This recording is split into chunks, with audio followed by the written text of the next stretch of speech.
Hello, everyone. For my oral presentation for Drama 70, I'd like to talk to you about Jeremiah Johnson by Sydney Pollack and the difficulties that the crew faced while trying to film it. The film was shot in entirely on location in the Utah wilderness.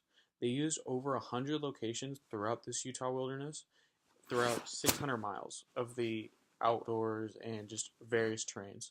They ranged from like high mountains to plains and almost deserts even. It can be seen in the movie throughout various circumstances, and one can even imagine how difficult it must have been in order to shoot on scene in some of these places. The reason that they had to shoot on film for all this is because simply Sydney Pollack, the director, thought that it'd be such a great idea and would make the film captivate the true Wild West if they did it purely on scene. This was a very difficult process for Sydney Pollack to overcome because Warner Brothers, the people who funded the film, actually said, hey, we're not going to fund the film fully if you want to do this fully on location. We're only going to give you the money to film in a lot in Hollywood.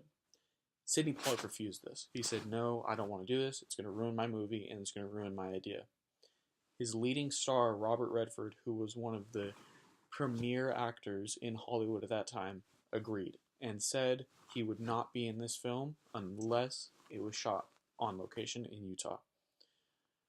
The reason that they chose Utah is because Robert Redford owns a lot of property in Utah and was actually familiar with this area, and the actual terrain of Utah is very familiar to him, so he was able to be sort of a guide to them throughout so they would not get injured and ultimately die because of these insane conditions that they shot in. So back to Warner Brothers, they wouldn't fund the film, so Sydney Pollack basically said, fine, I'll do it myself, and he put up $3.1 million of his own money in order to film this piece on location in Utah.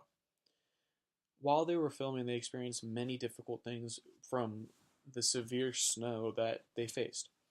So in the snow, many of them would be out there for countless hours trying to film, and Robert Redford would go through such treacherous conditions just to act that way, but so would the cinematographers and the cameramen and just everyone on set would go through these awful conditions, facing almost on the brinks of hypothermia, which can be seen in the scene where Jeremiah Johnson is talking to Bear Claw, where Bear Claw asks if he can simply skin a grizzly, because that's going to be a very important thing.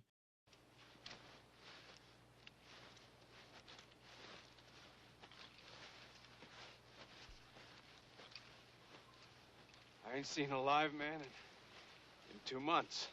I am Bear Claw Chris Lapp, blood kin to the grizzly that bit Jim Bridger's ass. You are molesting my hunt. And I am I Jeremiah. know who you are. You're the same dumb pilgrim I've been hearing for 20 days and smelling for 3.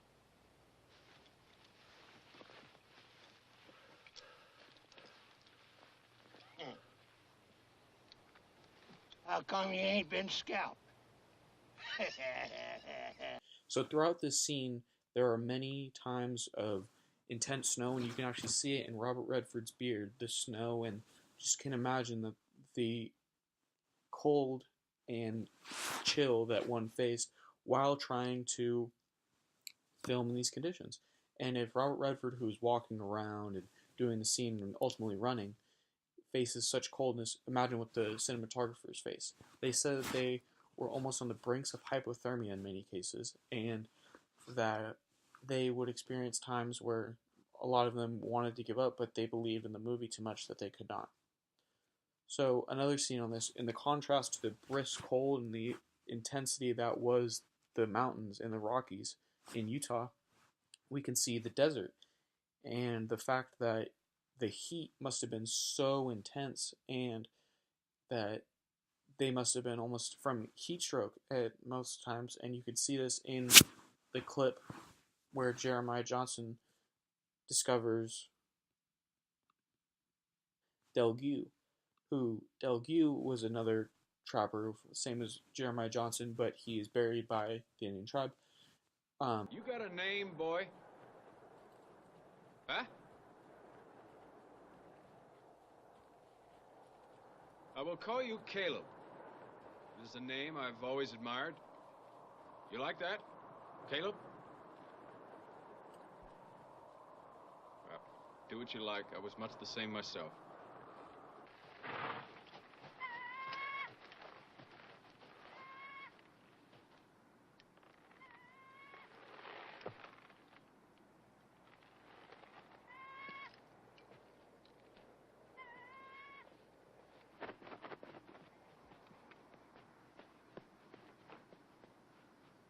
Damn.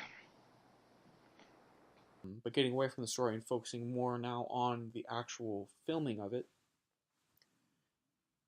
you can see the sand and the heat and just the intense heat and just ultimately what one must face in order to even walk on these conditions in Utah. That someone carrying a camera, walking around in heavy clothing, or just even trying to film in this must be just.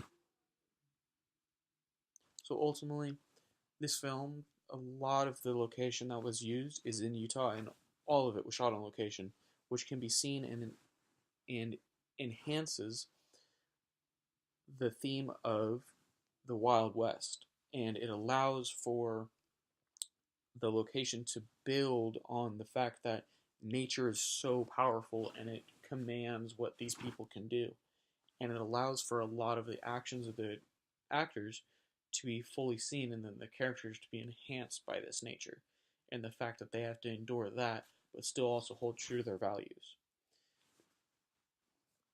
So overall, this film was shot all in Utah and was funded by Sidney Pollack and Robert Redford, but mainly by Sidney Pollack because simply he did not believe in the movie's view if it was shot in a Hollywood lot and not on location. He thought it would ruin his movie, and hence I agree. This film is a cinematic masterpiece, and the cinematography that was used enhances a lot of the themes in the book and in the film, and it allows for the characters to fully become one and to experience what they are going through.